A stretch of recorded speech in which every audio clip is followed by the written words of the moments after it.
Hi guys, magandang araw na naman. Ang tatatuan natin ngayon ay ang parihin ko, si Paring Bitak, at ang taga-video ko ngayon na ito si Artron.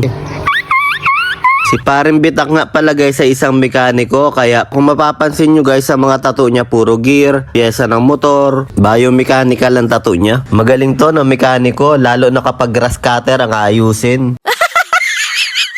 Nga pala guys, trivia muna tayo. Alam nyo ba kung bakit Bitak ang tawag sa kanya? Ngongo siya dati, nagpaayos lang ng labi, nagpa-opera siya.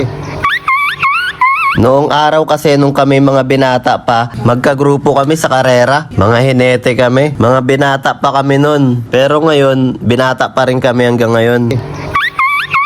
Sa magpapatato po dyan, PM nyo lang po ako. Andito pa rin po ako ngayon sa Mindoro. At yun guys, tapos na. Tuwan-tuwa naman si Paring Bitak at kamukhang kamukha nung ex niya.